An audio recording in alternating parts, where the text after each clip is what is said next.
Okay, good afternoon, everybody. I'm very excited to be hosting this panel. We've got a very illustrious group of individuals here, and we are tackling the topic of, is there a global consensus in crypto? So before I even level set and set the stage for a conversation, I just want to introduce who's actually in this panel. So to my left is Jeremy Allaire, the CEO of Circle, which went public this year. It is the stablecoin provider USDC, but what's really notable is Circle's IPO really opened the US capital markets, and it has now led to a flood of tech IPOs. Dr. Saifedean Ammon is a very well-known author, the author of the Bitcoin Standard, and is a very published author and has a lot of important views around Bitcoin. We have Brad Garlinghouse, the CEO of Ripple, who also recently just got married, so congratulations. Thank you. Yeah. Oh, thank you. And we have Ricardo Salinas, who's the CEO of Salinas Group, a huge Mexican conglomerate, very successful entrepreneur, and very famously made a very large personal bet on Bitcoin. Yeah.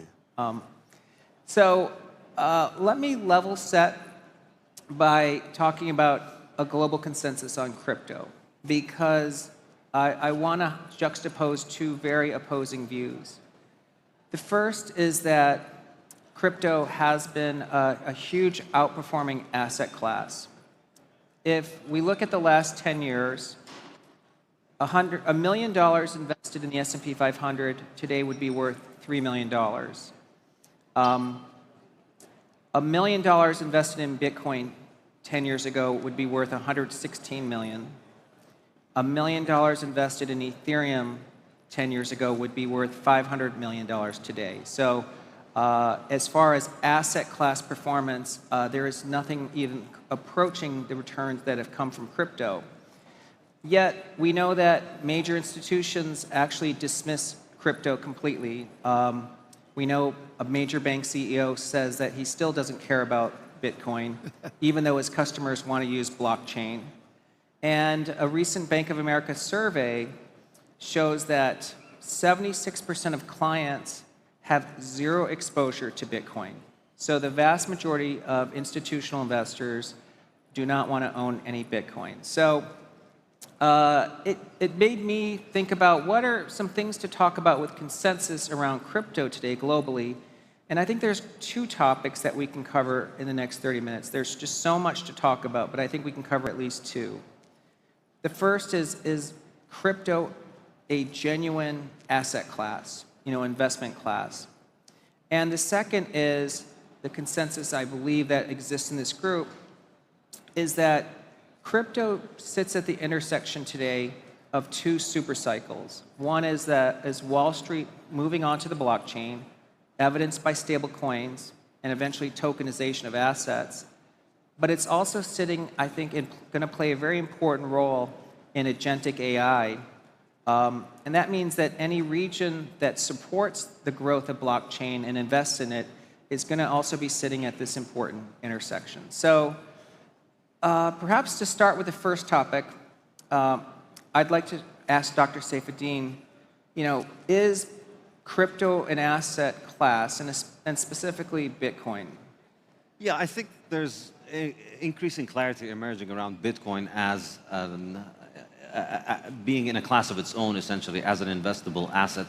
I think Bitcoin's demonstrated great product market fit. It's a decentralized currency. There's no issuer, there's no authority behind it.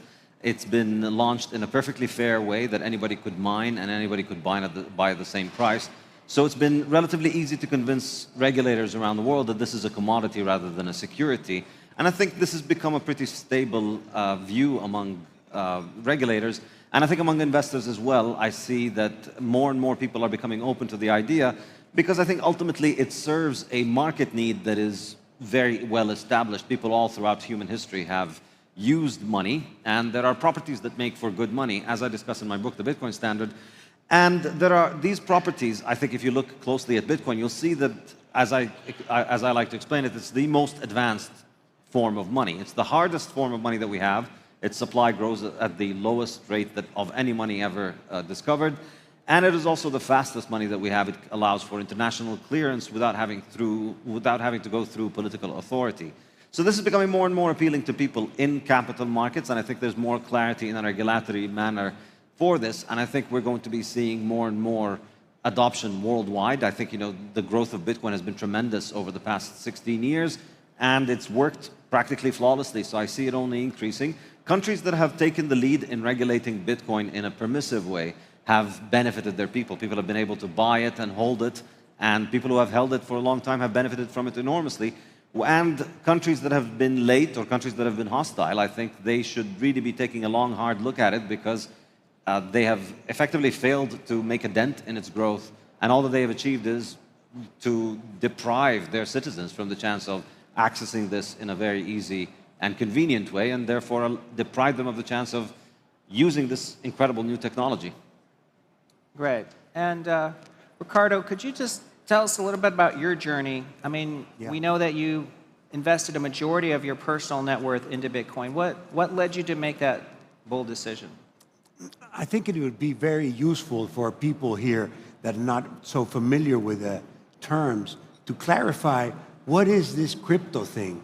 And in my idea, there's Bitcoin, there's stable coins, and then there's all the other tokens. That's crypto. Crypto is all tokens based on a blockchain. So which one are we talking about? When we say consensus on crypto, are we talking Bitcoin as a future of money? Are we talking stablecoin as a future of banking? Or are we talking other tokens as a future of new technology, decentralized open source? I think it's useful to have that conception in your mind. Now, personally, it's been a long journey. I started in 2013, so I'm very happy, of course, to be here, and a bit regretful that I didn't take it more seriously at the beginning. But the one message I would say to everybody else is, it's still early, and Bitcoin is the ultimate hard asset. Maybe a combination of Bitcoin and gold will save your savings from this pernicious debasement that's going on across all the currencies, across all the countries.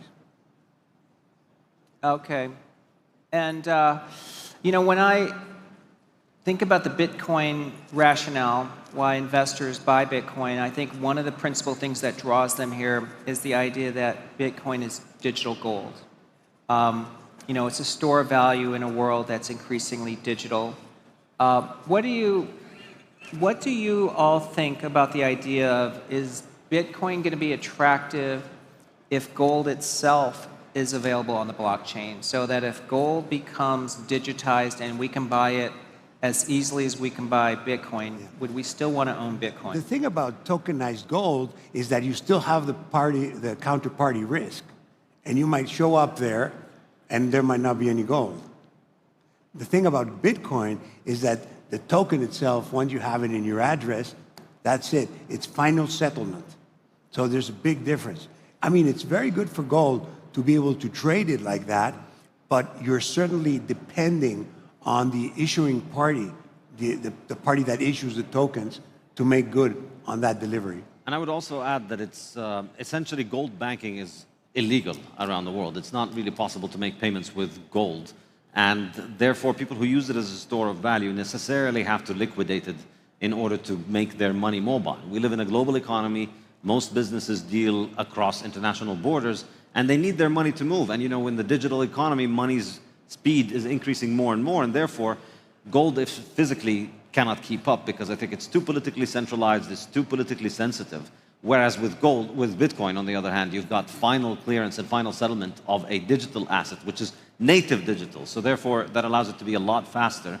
And I think that is why Bitcoin has massively outperformed gold over the past 16 years, and I would expect that trend to continue. Tom, if I may, I think you're demonstrating that we don't have a global consensus about crypto. Even in this conversation, and I agree that it still is early, partly because there is not a global consensus about some of these things. I agree. And I think some of the use cases, we're still extremely early in terms of scaled use cases. Circle is certainly one example that has started to have a scaled use case around a stablecoin. But I think the crypto industry, I agree, the next 16 years, I think will be better than the last 16 years, because you'll finally see applications emerging that up until now have just been the store of value story or speculation. Okay. I just was told the prince is coming, so we're going to actually have to end this conversation soon. So perhaps to wrap up, I could just go around really quickly. Jeremy, do you have any final words on this topic? Obviously, we're coming at it from a very different vantage point. I actually agree with the consensus between the Bitcoin adherents. I think that everything they say is accurate. We also have the need for everyday medium of exchange that can be used at scale, at internet scale. And I think what we've seen happen with dollar digital currencies, with stable coins, is effectively creating a new internet-based infrastructure for fiat.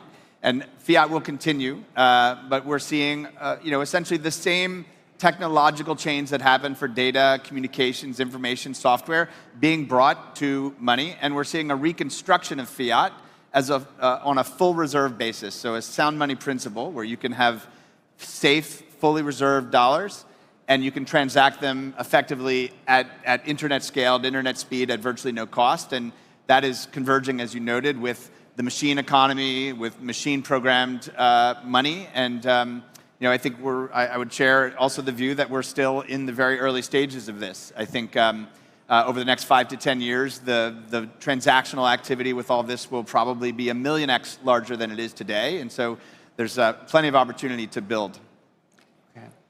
Okay, I think I've been told we just need to wrap it up here. Thank you, everybody. Thank you. Thank you. Thank you.